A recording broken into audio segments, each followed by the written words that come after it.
చాలా డేంజర్ ఇది. రూపాయలు వేల కోట్ల విలువైన భూముల వివరాలు తారుమారు కుట్ర. కబ్జా ముఠాలకు సహకరిస్తున్న కొందరు ఉద్యోగులు వారి సాయంతో దస్త్రాల మధ్యకు నకిలీ పత్రాలు, సమాచార హక్కు చట్టం దరఖాస్తుతో వాటిని సేకరించి భూములు కొట్టేస్తున్న ఆక్రమణదారులు. ఈనాడు ఈటీవీ పరిశోధనలో వెళ్ళాడట. చూడు, రాజ్యాభిలేఖ పరిశోధనాలయం అని చెప్పేసి ఇక్కడ ఈ తార్నాకలు ఉంటుంది. అదేనా ఇది? అదే. వందల సంవత్సరాల నాటి భూదస్త్రం కావాలంటే అక్కడ దొరుకుతుంది. ఏదైనా దస్తావేజు లేదా సర్వే నెంబర్ నకిలీదో కాదో నిర్ధారించాలన్నా అక్కడ సమాచారంతో పోల్చాల్సిందే.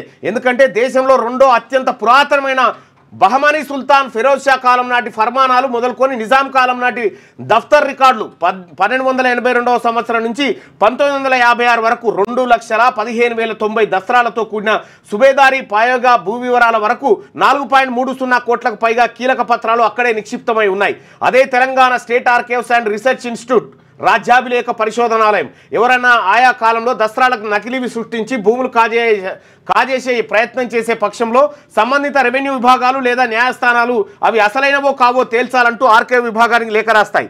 అంతటి కీలకమైన విభాగం కొన్నేళ్లుగా అరాచకాలకు ఆలవాలంగా మారింది. అక్కడ సిబ్బందిలో కొందరు భూ కబ్జాదారులతో కుమ్మక్కై విలువైన పత్రాలు దారి మళ్లిస్తున్నారు. వాటి స్థానంలో నకిలీ పత్రాలు చేర్చి అవే నిజమైనవంటూ రాజముద్ర వేసి మరీ ఇస్తున్నారు. విలువైన భూముల కబ్జాదారుల పరమయ్యేందుకు న్యాయ వివాదాలకు కారణమవుతున్నాయి. ఈ అంశంపై ఈనాడు ఈటీవీ చేసిన పరిశోధనలో విస్తుపోయే అంశాలు వెలుగులోకి వచ్చినట. ఇది చదవాల్సింది. చాలా ఇంపార్టెంట్. 13 పేజీలు.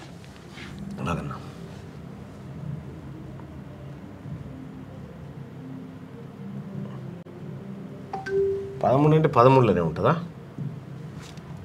అట్లా కూడా ఇది ఒకసారి.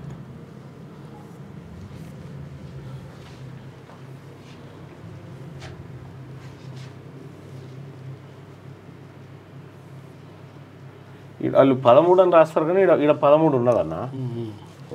చాలాగా గిడ చూసుకోవాలి మనం. ఇది 11వ పేజీ. Okay okay. ఎన్ని ఉంటుంది ఇక యాడ్స్ అవన్నీ కానీ కలుపుకొని చేస్తారేమో.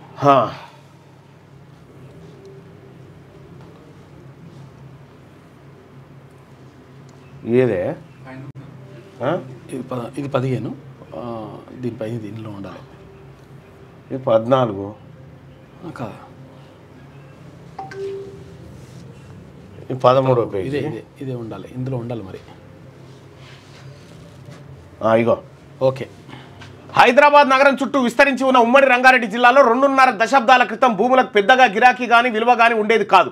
రాళ్లు రప్పలతో సాగుకు అనుగుణంగా లేకపోవడంతో పడవగా మిగిలిపోయాయి. హైటెక్ సిటీ ఏర్పాటైన తర్వాత స్థిరాస్తి వ్యాపారం ఊపందుకోవడంతో ఆయా ప్రాంతాల్లో భూముల విలువ అమాంతం పెరిగింది.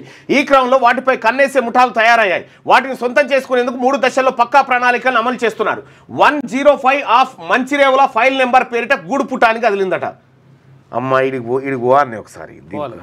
ఇక్కడ అన్ని దస్త్రాలు ఉంటాయి.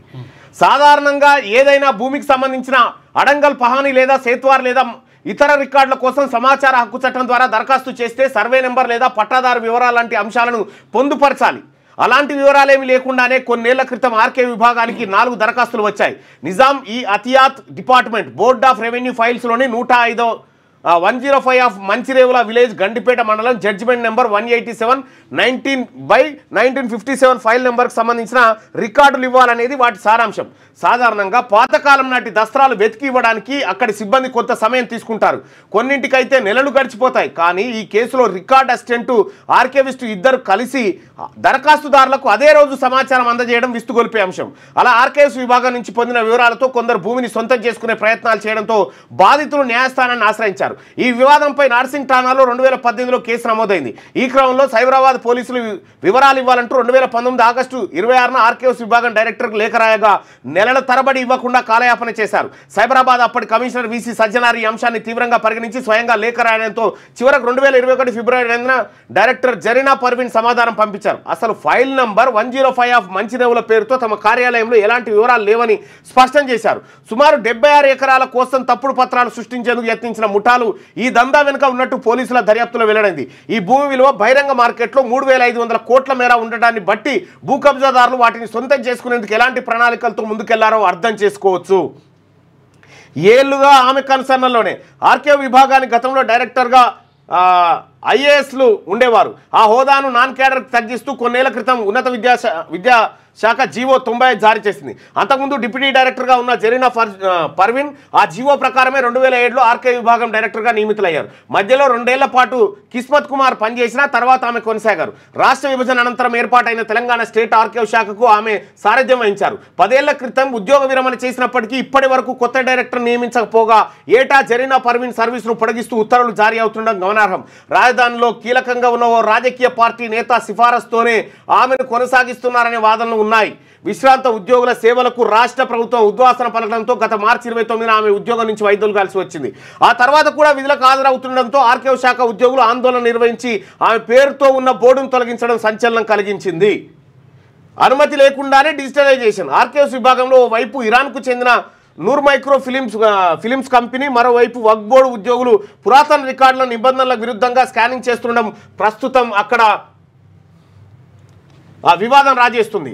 నూర్ మైక్రో ఫిలిం ప్రతినిధులు ఆర్కే విభాగంలోని పార్షియల్ డాక్యుమెంట్లను డిజిటలైజ్ చేసేందుకు అనుమతి పొందారు. అయితే గతేడాది నవంబర్లోనే కాలపరిమితి ముగిసినా ఇప్పటికీ స్కానింగ్ ప్రక్రియ కొనసాగిస్తున్నారు. కాలపరిమితి ముగిసిన తర్వాత శాఖాపరంగా ఎలాంటి అనుమతులు తీసుకోకుండా ఈ తంతు కొనసాగిస్తున్నారు.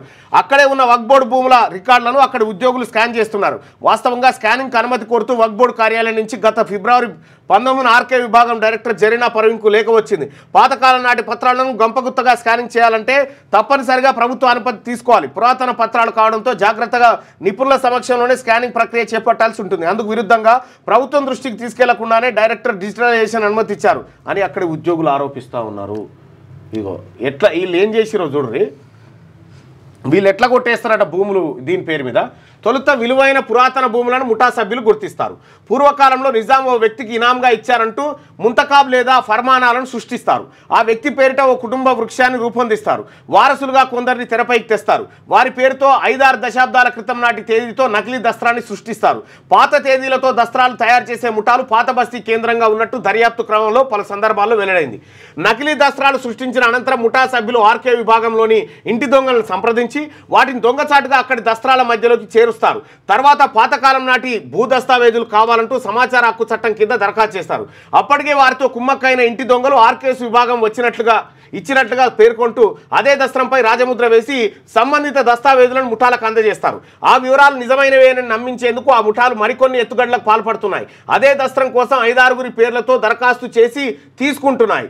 అందరి వద్ద ఒకే దస్త్రం ఉండడంతో నికార్సైనదేనని నమ్మక తప్పని పరిస్థితి కల్పిస్తున్నాయి. మూడో దశ. అలా తమ చేతికి వచ్చిన దస్త్రంతో ముఠాలు సంబంధిత భూమిని స్వాధీనంలోకి తీసుకున్నాయి. వాస్తవ హక్కుదారులు ఎవరైనా అభ్యంతరం వ్యక్తం చేసే పక్షంలో న్యాయస్థానంలో వాద్యం దాఖలు చేస్తూ వారికి చిక్కులు సృష్టిస్తున్నాయి. కోర్టులో వ్యాజ్యాలు ఏళ్ల తరబడి నడుస్తుండడంతో వాటి చుట్టూ తిరిగే ఓపిక లేని బాధితులు భూమిలో ముఠాలు అడిగినంత వాటా ఇచ్చి సమస్య నుంచి బయటపడుతున్నారు. కొందరు బలహీనులు వారి బెదిరింపు తాళలేక ఆస్తి మొత్తాన్ని వదిలేసి వెళ్లిన ఉదంతాలు ఎన్నో ఉన్నాయి. రెవెన్యూ పోలీస్ అధికారులు చెబుతుండడం పరిస్థితికి నిదర్శనం. ఈ కథా కార్ఖానంతా కేసీఆర్కు తెలుసు. దాన్ని హైదరాబాద్ బ్లూ ప్రింట్ అనేటువంటి బుక్ ద్వారా అతను కొల్లగొట్టినట్టుగా గతంలో నేను ఒక తాను చర్చ పెట్టిన. దీన్ని 10,000 కోట్ల విలువైన ప్రభుత్వ భూములకు ఎసరట. ఇక చూడ్రి. టాలీవుడ్ నిర్మాత శివరామకృష్ణ మరికొందరితో కలిసి శివార్లోని విలువైన ప్రభుత్వ భూములపై కన్నేశారు. రాయదుర్గం సర్వే నెంబర్ 46లో 83 ఎకరాలతో పాటు యాచారంలో 10 ఎకరాల భూములను సొంతం చేసుకునేందుకు కుట్ర పన్నారు. ముందుగా నకిలీ వారసులను తెరపైకి తెచ్చి వారి పేరిట 7 దశాబ్దాల నాటి నకిలీ దస్త్రాలను సృష్టించారు. ఆర్కేవ్ విభాగంలో కొందరు ఇంటి దొంగల్ని మచ్చిక చేసుకుని వాటిని దొంగచాటుగా ఆర్కేవ్స్ విభాగం రికార్డుల్లోకి చేర్చారు. అనంతరం ఆ భూముల వివరాలు ఇవ్వాలంటూ సమాచార హక్కు చట్టం కింద దరఖాస్తు చేశారు. అడిగిందే తడవుగా ఆర్కే విభాగం అసిస్టెంట్ డైరెక్టర్ చంద్రశేఖర్ సదర్ భూములు నకిలీ వారసులవేనంటూ సమాచారం ఇచ్చారు. అచ్చా. దాని ఆధారంగా శివరామకృష్ణ బృందం హైకోర్టులో కేసు వేసి గెలిచింది. అప్రమత్తమైన రెవెన్యూ యంత్రాంగం సుప్రీంకోర్టును ఆశ్రయించింది. సుదీర్ఘ న్యాయ పోరాటం తర్వాత భూములు ప్రభుత్వానినంటూ తీర్పు రావడంతో సుమారు 10,000 కోట్ల విలువైన భూమి ప్రభుత్వానికి దక్కింది. విషయం రచ్చకెక్కిన తర్వాత గత ఏడాది ఆగస్టులో ఆర్కేఎస్ విభాగం డైరెక్టర్ ఓయూ ఠాణాలో ఫిర్యాదు చేయడంతో కేసు నమోదైంది. శివరామకృష్ణతో పాటు చంద్రశేఖర్ను పోలీసులు అక్టోబర్లో అరెస్ట్ చేసినట్ట. ఏం జరుగుతుంది చూడరు. వేల కోట్ల రూపాయలకు సంబంధించినటువంటి భూములను ఈ రకంగా కొల్లగొడతా ఉన్నారు ఈ ముఠా సంగతి ఏందో తేలుద్దాం. లేటెస్ట్ న్యూస్ తెలుగు మరియు ఇంగ్లీష్ అప్డేట్స్ కోసం ఇప్పుడే క్యూన్యూస్ అఫీషియల్ యాప్ ని ప్లే స్టోర్ నుండి డౌన్లోడ్ చేసుకోండి. సరికొత్త సమాచారాల కోసం క్యూన్యూస్ వెబ్సైట్ ని ఫాలో అవ్వండి. ఛానల్లో ప్రాంతీయ, జాతీయ, అంతర్జాతీయ వార్తలు వీక్షించండి. లైక్ చేయండి.